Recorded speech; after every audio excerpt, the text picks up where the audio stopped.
في البداية يبقى الوضع كما هو عليه.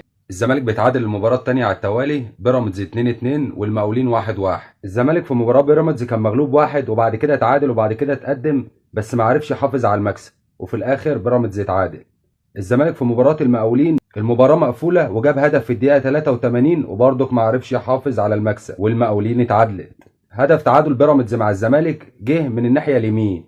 هدف تعادل المقاولين مع نادي الزمالك جه من الركنيه من ناحيه اليمين. المقاولين كان قافل على الزمالك الملعب صح، والحل الوحيد اللي الزمالك يقدر يخترق الدفاعات دي كان عن طريق العرضيات.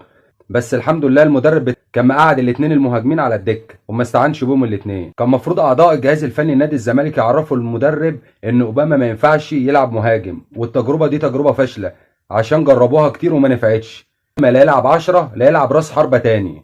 لا وكمان مقعد سيد نيمار على الدكه. سيد نيمار اللي ما قدرش لحد دلوقتي المدرب اللي هو يستغل امكانياته، اللي هو ممكن يديك في الملعب قريب من اللي بيديه فتوح في الملعب برضه، وسط الملعب برضه. المدرب بيعتمد على نضاي في نص الملعب ومش عارف يستفيد من امكانيات نضاي.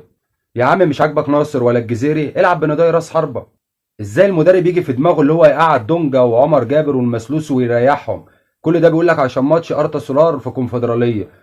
طب ما كنت لعبت بيهم ماتش المقاولين، واما كان ربنا كرمك وكانت النتيجه حلوه كنت ممكن تريحهم عشان تحافظ حتى على اللياقه بتاعتهم. هدف تقدم الزمالك قدام بيراميدز كان عن طريق عرضيه ونضاي يخطف من على القريبه والزمالك يحرز هدف. هدف الزمالك في المقاولين العرب برضك عن طريق عرضيه تيجي على راس زيزو تروح لاوباما برضك هدف. محمد صبحي حارس نادي الزمالك بيصد الكور الصعبه بس وبيستهتر بالكور السهله.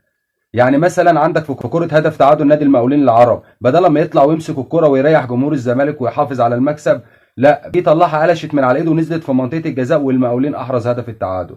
اشرف روق اما نزل حسن اسلوب نادي الزمالك الهجومي، لكن دفاعيا صفر. احمد علاء اللي احرز هدف تعادل نادي المقاولين العرب مع نادي الزمالك كلنا عارفين اللي هو اخو اللاعب محمود علاء لاعب نادي الزمالك. احمد النهارده اما احرز هدف التعادل احتفل عن طريق نسر النادي الاهلي على اساس يعني اللي هو كان بيلعب في النادي الاهلي. يا ابن الاهلي كان بيدور على مدافع رقم 5 معدي بالصدفه، قالوا له اللي انت بتلعب مدافع واللي انت اخو محمود علاء لاعب نادي الزمالك، عشان كده لبسوك الفانلة وصوروك وهو مدافع زياده فين في القايمه وخلاص. يا ابني ده انت اتشحططت من بعدها يا حبيبي، ده انت لفيت مصر من شمالها لجنوبها لشرقها لغربها. يا محمود يا علاء فوق اخوك كده.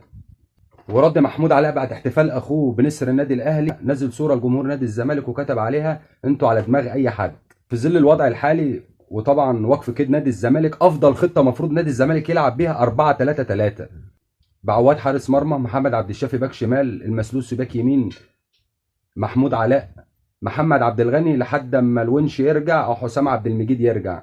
قدامه هنلعب بدونجا، سيد نيمار ناحيه اليمين، فتوح ناحيه الشمال، قدامهم ثلاثه، زيزو ناحيه اليمين، مصطفى شلبي ناحيه الشمال، ناصر منسي مهاجم. اعتقد ان دي افضل يعني من اي خطط المدرب بتاعنا بيقلب فيه، وربنا يستر على اللي جاي.